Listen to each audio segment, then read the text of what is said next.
Good evening. I hope you've had a great day today. Welcome to BVJ's Bedtime Stories. My name is Big Voice J. This is the show where we get you ready for a great night's sleep with some old familiar stories that you haven't heard in a good long while. Links to tonight's stories are found at the website bedtimewithbvj.com. Tonight's story: The Forest Bride by Parker Filmore. There once was a farmer who had 3 sons. One day when the boys were grown to manhood, he said to them, "My sons, high time that you are all married. Tomorrow I wish you to go out in search of brides." "But where shall we go?" the eldest son asked. "I have thought of that too," the father said. "Do each of you chop down a tree and then take the direction in which the fallen tree points. I'm sure that each of you, if you go far enough in that direction, will find a suitable bride." So the next day, the 3 sons chopped down trees. The oldest son's tree fell pointing north. "That suits me," he said, for he knew that to the north lay a farm where a very pretty girl lived. The tree of the second son, when it fell, pointed south. "That suits me," the second son declared, thinking of a girl that he had often danced with, who lived on a farm to the south. The youngest son's name was Veko. When it fell, pointed straight to the forest. "Ha ha!" the older brothers laughed. "Veko will have to go courting one of the wolf girls or one of the foxes." They meant by this that only animals lived in the forest, and they thought they were making a good joke at Veko's expense. But Veko said he was perfectly willing to take his chances and go where his tree pointed.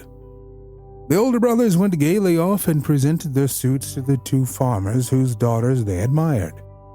Veko, too, started off with brave front, but after he had gone some distance in the forest, his courage began to ebb. "How can I find a bride?" he asked himself, "in a place where there are no human creatures at all?" Just then he came to a little hut. He pushed open the door and went in. It was empty. Sure, there was a little mouse sitting on the table, daintily combing her whiskers, but a mouse, of course, doesn't count. "There's nobody here," Veko said aloud. The little mouse paused in her toilet and, turning toward him, said reproachfully, "Why, Veko, I'm here." "But you don't count, you're only a mouse." "Of course I count," the little mouse declared. "But tell me, what were you hoping to find?" "I was hoping to find a sweetheart." The little mouse questioned him further, and Veko told her the whole story of his brothers and the trees. "The 2 older ones are finding sweethearts easily enough," Veko said.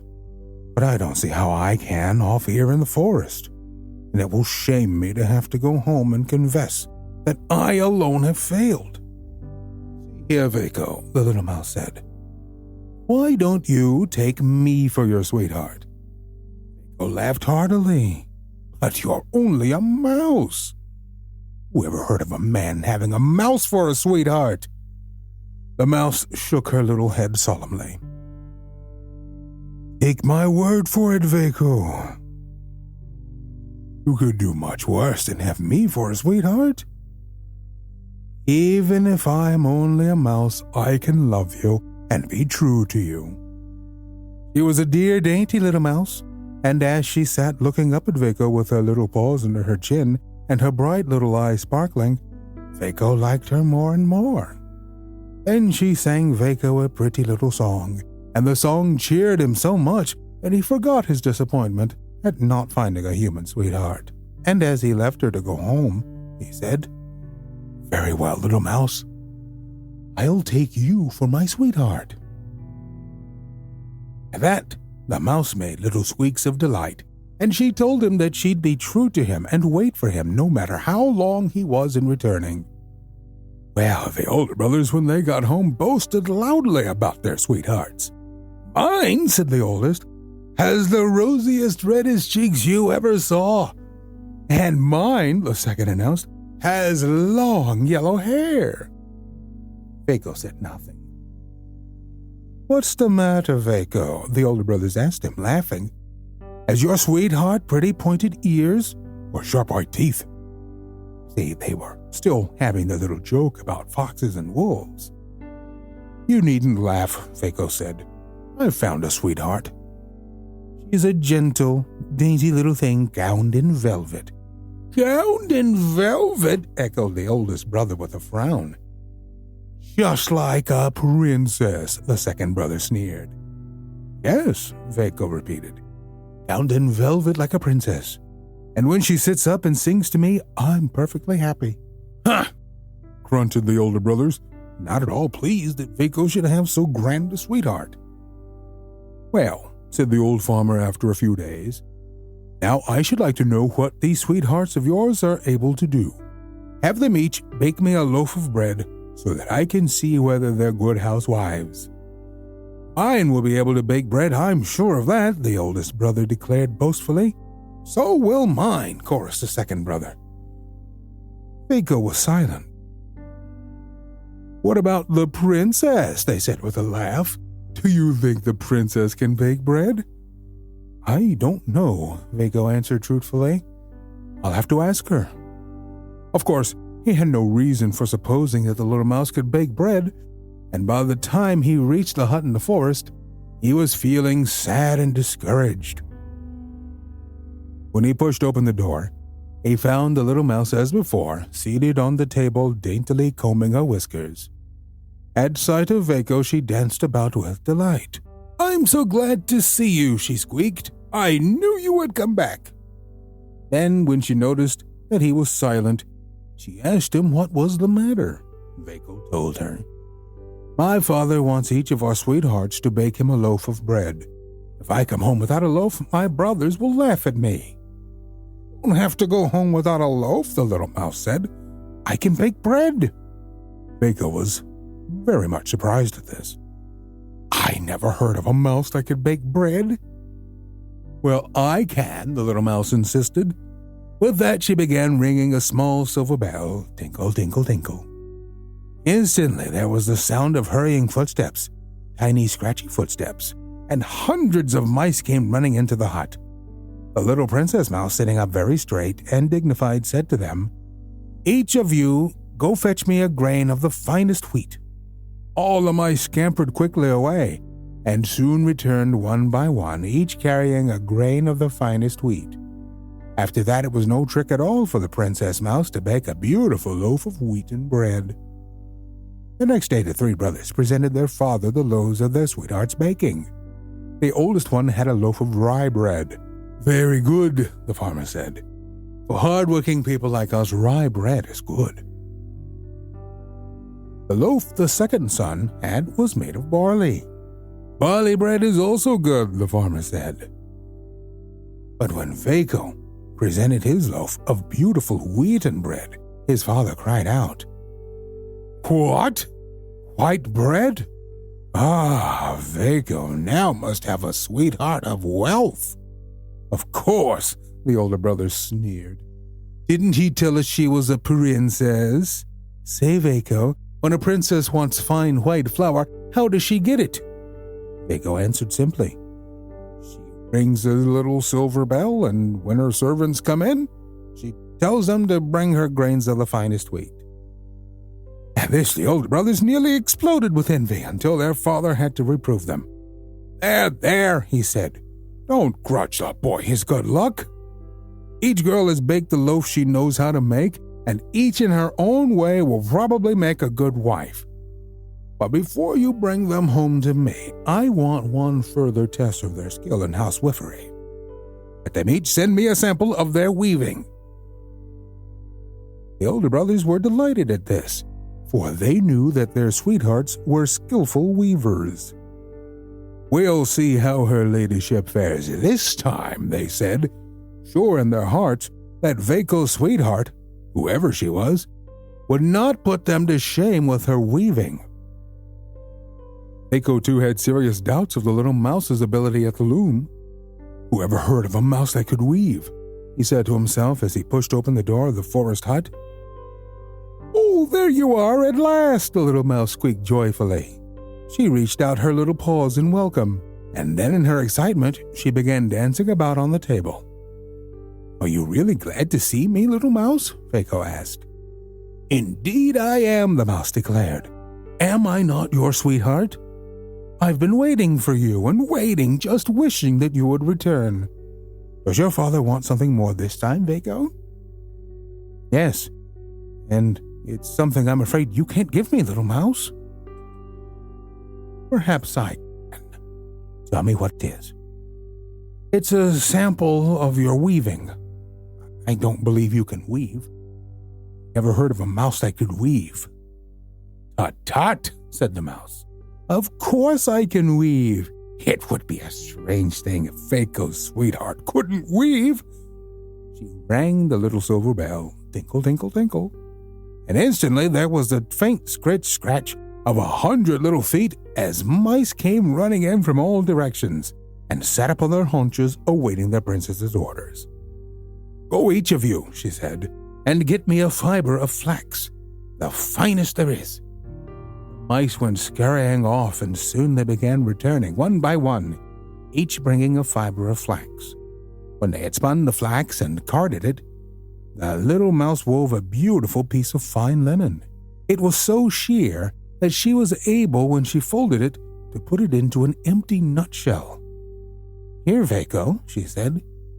"Here in this little box is a sample of my weaving. I hope your father will like it."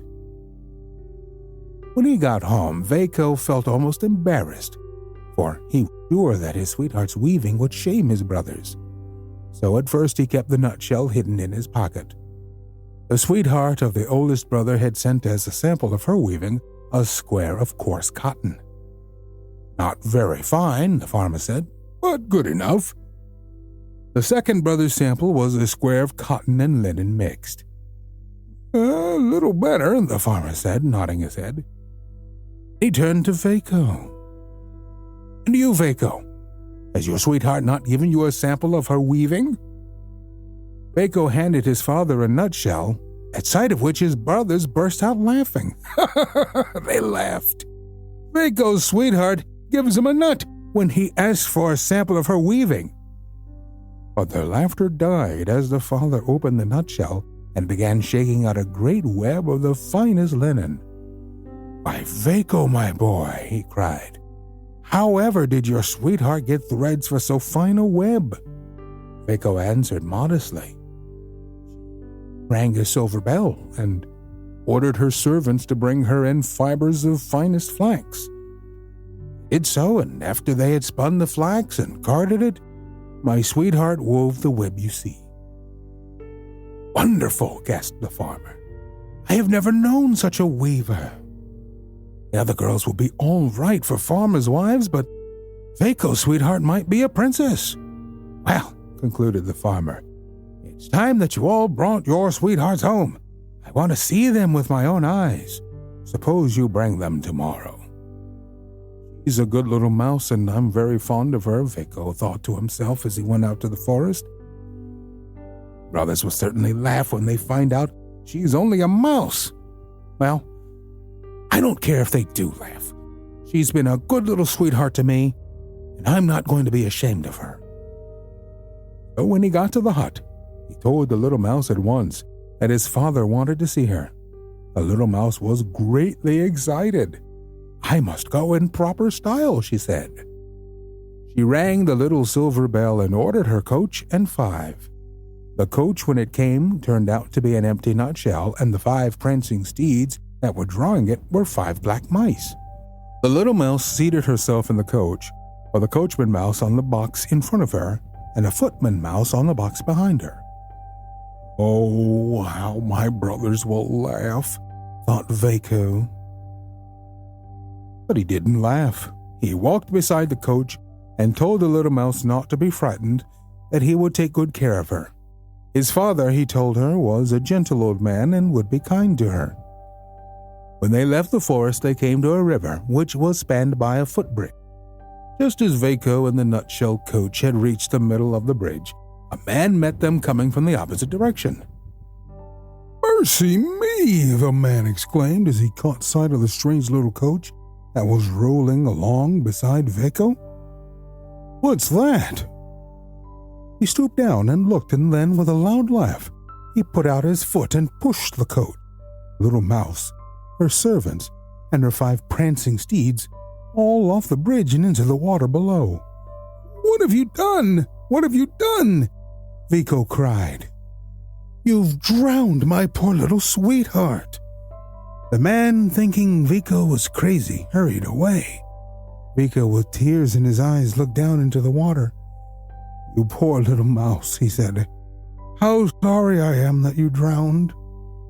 You are a faithful, loving sweetheart, and now that you are gone, I know now how much I loved you." As he spoke, he saw a beautiful coach of gold, drawn by 5 glossy horses, go up the far bank of the river. A coachman in gold lace held the reins, and a footman in pointed cap sat up stiffly behind. The most beautiful girl in the world was seated in the coach. Her skin was as red as a berry and as white as snow. Her long golden hair gleamed with jewels, and she was dressed in pearly velvet. She beckoned to Vaco, and when he came close, she said, "Won't you come sit beside me?" "Me?" Vaco stammered, too dazed to think. The beautiful creature smiled. "You are not ashamed to have me for a sweetheart when I was a mouse," she said. "And surely now that I am a princess again, you won't desert me." "A mouse?" Vico gasped. "Were you the little mouse?" The princess nodded. "Yes. I was a little mouse under an evil enchantment which could never have been broken if you had not taken me for a sweetheart, and if another human being had not drowned me. Now the enchantment is broken forever. So come, we will go to your father, and after he has given us his blessing, we will get married and go home to my kingdom." And that's exactly what they did. They drove at once to the farmer's house, and when Vico's father and his brothers' sweethearts saw the princess's coach stopping at their gate, they all came out bowing and scraping to see what such grand folk could want of them. "Father," Vaco cried, "don't you know me?" The farmer stopped bowing long enough to look up. My soul," he cried, "it's our Vaco." "Yes, Father. I'm Vaco, and this is the princess that I'm going to marry." "A princess, did you say, Vaco? Mercy me, where did my boy find such a princess?" "Out in the forest, where my tree pointed." Well, well, well," the farmer said. "Where your tree pointed? I've always heard that was a good way to find a bride." The older brothers shook their heads gloomily and muttered, "Just our luck. If only our trees had pointed to the forest, we too should have found princesses instead of plain country wenches." But they were wrong. It wasn't because his tree pointed to the forest that Vaco got the princess. It was because he was so simple and good that he was kind even to a little mouse. Well, after they had got the farmer's blessing, they rode home to the princess's kingdom, were married, and they were happy as they should have been, for they were good, true to each other, and they loved each other dearly. And that old saying isn't true. Nice guys don't finish last. In fact, they're the ones with real staying power, because those are the ones that you want to have around you. Think about it. In your workplace, don't you have someone who you just smile a little bit more once you know they've made it in for the day? Doesn't matter what job it is. Could be from the stuffiest office to the hottest factory. At least in all my jobs I've had, You always know, it's like, oh man, it's going to be a good day. Guy showed up. He's here. And they just bring so much more to the table, to the work experience. They may make the day go by faster, or may make an experience just a little bit better for you. So what do we learn from little Vaco here? Be a good dude, even though you are faced with opposition from your friends and your family. But if your heart is true, you too can win the heart of a princess. You two can be good to each other for the rest of your lives. Much easier to be good than to be bad anyway. So I always thought it was. You know what else is good? Spreading the word about this podcast. Be sure to give us a good old review inside of iTunes, because iTunes likes good reviews. I think iTunes likes reviews at all kinds, but you do what's on your heart. And I thank you for thinking of us, just for writing a review. Appreciate you. And if you have a story you'd like me to read, email me, please, bigvoicej@gmail.com. Thank you so much for listening. Good night. Diamond Club hopes you have enjoyed this program.